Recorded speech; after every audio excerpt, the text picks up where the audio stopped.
জন্মদিন স্পেশাল যেখানে এসেছি সেটা হলো সেভ দ্য অরফান। এখানে এসেছি, মাম্মামের অনেক দাদা দিদিরা এখানে থাকে। তো এখানে দিদিরা থাকে আর দাদারা আলাদা বিল্ডিং এ থাকে। তো তাদের সাথে দেখা করবো এখন।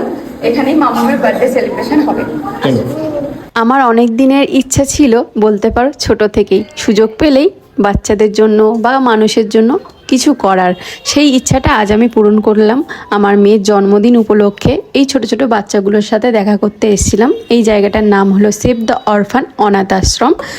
না, ও অ্যাকচুয়ালি বাচ্চাদের গুলো যায়। হ্যাঁ, দিদি দিদি দিদি তো মা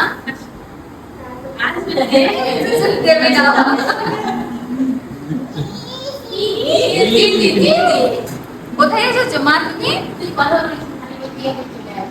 কোথায় এসেছো? দিদিদের সাথে দেখা করতে?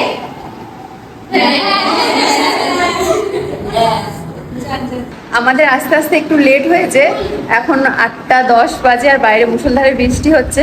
তার মধ্যে চলেও এসেছি আমরা, কিন্তু একটু লেট হয়ে গেছে।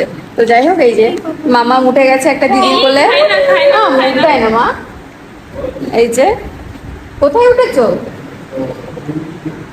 হ্যাঁ, তো এখানে এসে সত্যি বেশ ভালো লাগছে পুচকু পুচকুগুলোকে দেখে। আরো এখন হবে সেলিব্রেশন, কেক কাটা হবে, দেরি আছে। এই যে এখানকার সব থেকে ছোট সদস্য হচ্ছে ইনি। নাম কি তোমার বাবা? কি নাম? মান্যতা বল। মান্যতা।